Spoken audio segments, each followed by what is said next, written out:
오늘 함께 읽은 시편 13편은 다윗이 하나님께 간절히 구원을 바라고 있는 비탄시입니다. 다윗은 하나님께 선민 이스라엘의 왕으로 선택받았음에도 불구하고 원수들의 득세와 행행으로 인해서 마음이 그리고 몸이 극히 힘든 상황을 견디고 있습니다. 다윗은 이렇게 고난을 견디고 있지만 하나님께서 자신을 외면하고 계시는 것처럼 이제 느끼고 있습니다. 특별히 1절과 2절에서 어느 때까지니까 라고 하나님께 묻는 질문은 시편에서 자주 등장하는 전형적인 탄식의 표현입니다. 이런 표현이 1절과 2절에서 4번이나 반복해서 나오고 있습니다. 그것으로 보아서 다윗이 얼마나 답답하고 절박한 심정으로 간절하게 하나님께 부르짖고 있는지 보여주고 있습니다. 또한 이런 질문 자체로 보아서 간구하고 있는 다윗에게 고난의 상황을 견뎌내고 있는 이 시간이 참 길게 느껴지고 있구나라는 그 마음도 읽힙니다. 이런 시편에 있는 비탄시들은 시를 접하는 신앙인들이 극심한 고통 속에서 이제 견디고 있는 그런 절규가 담겨져 있습니다. 그리고 하나님에 대한 신뢰로 거친 파도를 지난 후에 잔잔한 바다처럼 그 내면이 고요한 평화로 바뀌는 것도 보게 됩니다. 다윗의 비탄시가 대부분 사울의 추격을 피해 다니던 시기와 혹은 압살롬의 반역의 시기에 기록된 것을 고려해 볼 때 오늘 시편 13편도 그 사건과 관련이 있는 시기에 기록되었을 것으로 이제 추측이 됩니다. 오늘 우리가 함께 본 시편 13편은 비록 6절에 불과한 짧은 시이지만 그 안에 여러 가지 내용이 다 담겨져 있습니다. 시편 기자의 절규와 탄식이 간구와 호소로 이어지고 마지막은 확신과 찬양으로 변화되는 것을 우리가 이 짧은 시 안에서도 볼 수가 있습니다. 이런 구조를 비탄시 장르의 전형적인 구조라고 할 수가 있습니다.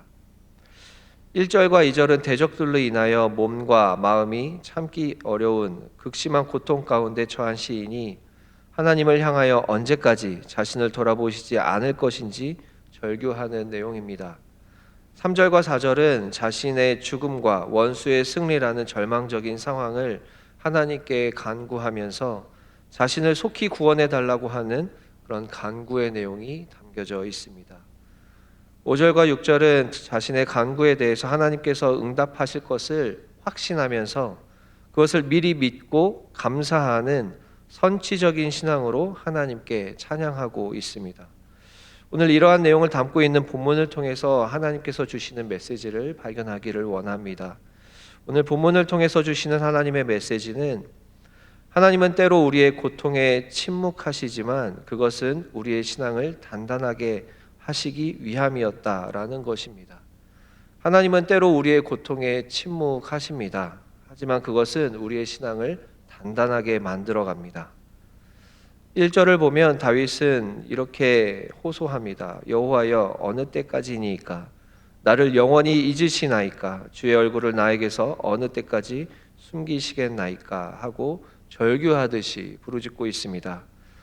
이렇게 하나님께 질문하는 것은 다윗이 아주 절박한 상황에 처했지만 하나님께서 긴 시간 동안 응답이 없으신 상황이기 때문입니다. 당장에 하나님께서 역사해 주셔서 자신의 상황을 돌아보아 주셨으면 좋겠는데 하나님은 계속해서 침묵하고 계시니 답답한 것입니다. 또한 그런 침묵이 너무 오래되었고 그렇다고 지금도 나아질 기미가 없으니 시인은 하나님에 대하여 나를 영영히 잊으십니까? 라고 호소합니다. 우리도 다윗과 같은 경험을 할 때가 참 많이 있습니다. 실제로 하나님은 아무리 우리가 기도하고 부르짖어도 응답하시지 않는 것 같이 침묵하실 때가 참 많이 있습니다. 그 이유가 무엇일까? 그 이유가 무엇인가? 이렇게 계속 묵상하게 되면 많은 사건들을 경험한 이후에 돌아보게 되었을 때 하나님께서 우리의 내면과 신앙을 더 단단하게 하시기 위함이었던 것이었나 보다라고 돌아보게 됩니다. 그런 시기에는 당시에는 이유도 모르고 견디는 시간이 참 고난스러운데 지나고 보면 우리의 신앙은 어느새인가 성숙해져 있었고 인내하는 마음 그리고 오래 참는 마음이 단련되어 있는 것을 우린 스스로 발견하게 됩니다. 고난 가운데 품고 있었던 불평과 불만도 하나님께 나아가면서 그 불량한 마음들이 정돈되고 오히려 하나님을 구하게 되는 내면의 변화를 겪게 됩니다. 마치 금광석을 녹여서 불순물을 제거하고 순수한 금을 얻는 것처럼 하나님께서는 고통과 또 침묵을 사용하셔서 우리 안에 있는 죄의 습관과 불신 그리고 어그러진 내면들을 조금씩 제거해 주십니다. 우리에게 다가오는 고통과 고난은 우리로 하여금 더욱 하나님을 바라보게 합니다. 고통과 고난이 우리에게 몰려올 때 우리 안에 불순물이 남아있게 되면 우리는 세상의 방법으로 그 고통과 고난을 해결해 보려고 시도하게 됩니다. 어려움에 당한 원인을 분석해서 내가 힘을 주어서 풀어가려고 하는 과정에서 우리는 나의 힘을 의지하게 되고 세상의 방법들을 신뢰하게 됩니다. 우리에게 남아있는 죄의 습관이 다시 일어나서 하나님을 의지하지 않고 우리 자신이 하나님 자리에 앉아있게 됩니다. 그러면 우리는 또 내면의 불순물, 신앙의 불순물 때문에 우리의 신앙이 자라나지 못하게 됩니다. 우리가 고통과 고난을 계속해서 경험하게 되는 것은 우리가 어쩌지 못하는 외부적인 상황의 원인이 있기도 하지만 때로는 우리에게 남아있는 죄의 습관이나 자아가 만들어내는 고통과 고난도 상당 부분 있는 것을 보게 됩니다. 화를 참지 못하는 사람들은 자신의 화를 절제하지 못해서 꼭 비슷한 어려움들을 스스로 자초하게 됩니다. 하나님을 잘 신뢰하지 못하는 사람들은 늘 불신 때문에 걱정과 염려를 스스로 만들어내어서 일상이 힘들어집니다. 말에 실수가 있는 사람들은 늘 무심코 뱉은 말 때문에 고난을 당하기도 합니다. 교만한 마음이 있는 사람들은 상대방을 업신여기다가 서로의 마음이 상해서 관계의 어려움을 겪게 되기도 합니다. 이렇게 우리 안에 불순물이 남아있을 때 하나님께서는 침묵하심으로 우리의 불순물을 제거해 주십니다. 우리 자신의 문제가 아닌 외부에서 다가오는 원인으로 고통과 고난을 당하는 경우에도 하나님께서는 우리 안에 오래 참음의 영역을 성장시켜 주시고 우리가 일상에서 더 신앙적인 반응을 할 수 있도록 인도해 주십니다. 어려운 상황들이 올 때마다 두려워하고 걱정하고 염려하는 마음이 있었던 사람이라도 하나님의 광야 학교에서 훈련을 받으면서 점점 그런 파도 같은 상황들을 두려워하지 않을 수 있게 됩니다. 다윗은 하나님께 부름을 받은 때부터 신앙적으로 참 탁월한 사람이었습니다. 이스라엘의 하나님을 모욕하는 골리앗에게 나섰을 때 그는 분명 하나님을 사랑하는 마음으로 나섰고 신앙의 용기로 그를 이길 수 있었습니다. 하지만 하나님께서 이스라엘의 왕으로 쓰시기에는 아직 그의 신앙은 초보 단계였습니다.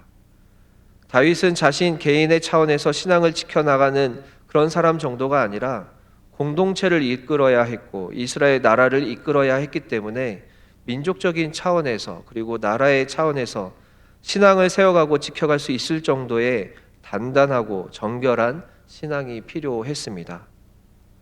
다윗은 아직 사람들을 어떻게 하나님의 방법으로 다스리면서 신앙적인 선택을 어떻게 해야 하는지 모르는 상태였습니다. 고통과 고난의 순간마다 하나님을 의지하지 않고 자신이 문제를 해결할 여지가 많았었고 인간적인 죄의 습관이 아직 남아 있었습니다. 하나님께서 이스라엘을 통해서 하나님 나라를 회복시키기 위한 계획을 이루어 가실 때 다윗은 좀 더 하나님 나라의 통치에 대한 감각을 배울 필요가 있었고 아직 신앙적인 불순물이 많이 섞여 있었기 때문에 그 부분이 다루어져야 했습니다. 그래서 하나님께서는 다윗을 부르신 즉시로 왕을 삼지 않으시고 10수년 동안을 사울에게 쫓기는 고난을 허락하십니다. 그런 상황에서 다윗의 부르짖음에 오히려 침묵하시기도 합니다. 그렇게 고난을 당하고 있던 다윗이 갈데없는 사람, 억울한 사람, 약한 사람들이 다윗에게 몰려와서 400여 명의 아둘람 공동체를 이루어 나갈 때조차 하나님께서는 사울에게 쫓기는 다윗의 상황을 그대로 두십니다. 편안할 때뿐만이 아니라 위협적이고 두려워할 상황에서도 다윗이 지도자로서 공동체의 리더로서 신앙적인 불순물에 영향을 받지 않도록 훈련을 시키신 것입니다. 이런 상황이 반복되고 하나님 앞에서 의로움을 버리지 않고 지내고 있는데도 사울의 위협이 계속되자 다윗은 하나님께서 자신의 기도를 외면하시는 것이 아닌가 하고 의심하기도 했습니다. 그래서 4절에서 이렇게 노래합니다. 두렵건대 나의 원수가 이르기를 내가 그를 이겼다 할까 하오며 내가 흔들릴 때에 나의 대적들이 기뻐할까 하나이다. 다윗은 하나님 앞에서 마음을 정하고 그 순간을 견디어내면서도 사실은 이런 불안한 마음을 하나님께 솔직하게 토로하고 있었던 것입니다. 하지만 다윗은 이러한 시간과 과정을 통해서 하나님께서 침묵하시는 동안에도 자신의 의로움을 지켜내면서 이스라엘의 왕으로 준비되고 있었던 것입니다. 위기 상황 앞에서 하나님의 침묵, 하나님께서 반응하시지 않는 것 같은 상황을 맞이했을 때 다윗은 그런 하나하나의 상황에 휘둘리지 않고 침묵하시지만 그동안 지켜주셨던 하나님을 신뢰하며 인내할 수 있는 사람이 되었습니다. 하지만 그렇게 침묵하시는 하나님을 견디지 못해서 자신의 방법으로 무엇인가를 해보려 했었던 인물이 바로 사울 왕이었습니다. 사무엘상 13장에서 보면 사울 왕이 블레셋과 싸우기 전에 사무엘과 약속한 시간이 되어도 사무엘이 나타나지 않자 자신의 급한 마음을 이기지 못하고 자신의 의미대로 번제와 화목제를 진행해 버리는 사건이 있었습니다. 사울은 계속해서 흩어지는 군사들의 마음을 진정시키기 위해서 자신이 먼저 제사를 드려야 할 수밖에 없었다고 이야기합니다. 사무엘은 그렇게 기다리지 못하고 신뢰하지 못하던 사울을 향해서 이렇게 말합니다. 사무엘상 13장 13절입니다. 사무엘이 사울에게 이르되 왕이 망령되이 행하였도다. 왕이 왕의 하나님 여호와께서 왕에게 내리신 명령을 지키지 아니하였도다. 그리하였었더라면 여호와께서 이스라엘 위에 왕의 나라를 영원히 세우셨을 것이거늘. 하나님께서 침묵하시는 동안에 하나님을 신뢰하지 못하게 되면 우리는 사울처럼 망령되게 행동하게 됩니다. 하나님의 방법, 하나님의 타이밍, 하나님의 공간에 하나님께서는 모든 것이 선한 길로 인도되도록 이끌고 계십니다. 그런데 그 하나님의 시간과 타이밍, 방법을 모르는 조급한 우리들이 우리들의 방식과 우리의 생각과 우리의 지혜로 무엇인가 문제를 해결해 보려고 성급하게 움직이면 이것이 바로 우리에게 남아있는 신앙의 불순물이 됩니다. 사랑하는 성도 여러분, 하나님께서는 우리들에게도 고난 가운데 침묵하실 때가 있습니다. 우리에게 남아있는 불순물을 제거하고 신앙이 더 깊어지게 하시기 위해서 하나님은 침묵을 선택하시기도 합니다. 어쩌면 하나님께서 침묵하시는 그 시간이 우리가 가장 하나님을 강력하게 바라볼 수 있는 시간이 되지 않을까 싶습니다. 하나님께서 침묵하시는 시간은 지금까지 내 힘으로, 내 경험으로 살아왔던 삶을 뒤로 하게 만드는 시간입니다. 이제 하나님을 향해서 침묵을 멈추시고 말씀해 주시기를 바라며 우리의 얼굴을 하나님으로 향할 때입니다. 우리는 하나님과 더 깊은 친밀한 관계를 맺기 위해서 하나님께서 침묵하시는 그 시간을 신뢰함으로 이겨내야 합니다. 하나님 언제까지입니까? 라는 부르짖음의 시간이 우리가 온전히 우리의 힘을 빼고 우리의 자아를 내려놓게 되는 순간입니다. 그 마음으로 하나님께 나아가야 우리가 하나님을 온전히 경험할 수 있게 됩니다. 다윗이 광야에서 하나님께 절규하고 간구했던 시간들을 통해서 그에게 참된 신앙이 훈련된 이후에 이스라엘의 왕으로서 하나님 마음에 합한 다스림을 할 수가 있었습니다. 그것과 같이 하나님께서는 우리를 더욱 깊은 신앙을 갖게 하셔서 많은 사람들, 우리 주변의 사람들을 살려내는 역할을 우리에게 주실 것입니다.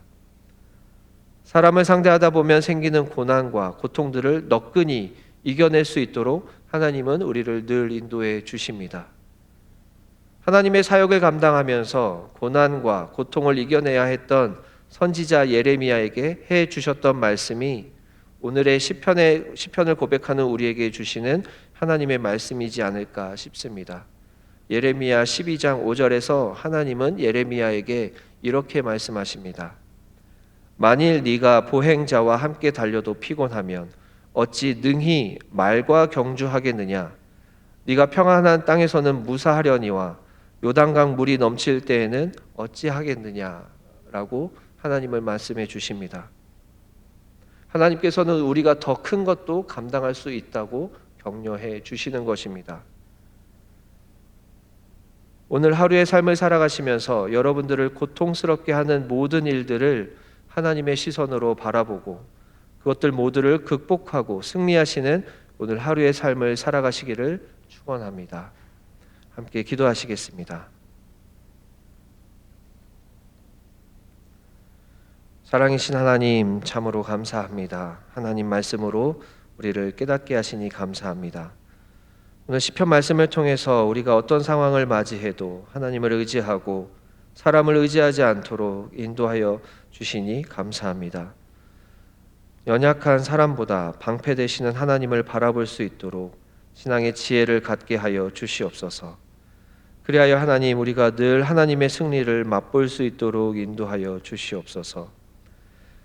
연약하고 죄 많은 우리들을 선택하여 주셔서 죄로부터 구원해 주시고 우리가 하나님의 많은 것들을 누리게 하여 주시니 감사합니다. 하나님의 살아있는 복음을 우리에게 허락해 주셔서 하나님 나라를 세워가는 역할과 사명을 우리에게 주시니 감사합니다. 하나님, 우리가 하나님께 받은 은혜와 복을 기억하면서 우리에게 맡겨주신 역할과 사명들을 다 하면서 살아갈 수 있도록 힘과 용기와 지혜를 더하여 주시옵소서. 그리하여 하나님, 우리가 많은 사람들을 살리고 생명을 살리는 일들을 잘 감당할 수 있도록 인도하여 주시옵소서. 우리 주님의 권속들 가운데에 여러 가지 문제를 안고 기도로 나아가는 성도들이 있습니다. 간절한 기도의 제목들을 하나님께서 들어주시옵소서. 건강의 문제로 하나님께 나아가고 있는 지체들이 있습니다. 하나님께서 회복시켜 주시고 치유하여 주시고 온전케 하여 주시옵소서. 살아있는 세포를 돋아나게 하나님께서 인도하여 주시옵소서. 또한 옆에서 돕고 있는 가족들, 간호하고 있는 가족들 하나님께서 힘을 더하여 주시고 그 마음이 무너지지 않도록 붙들어 주시옵소서.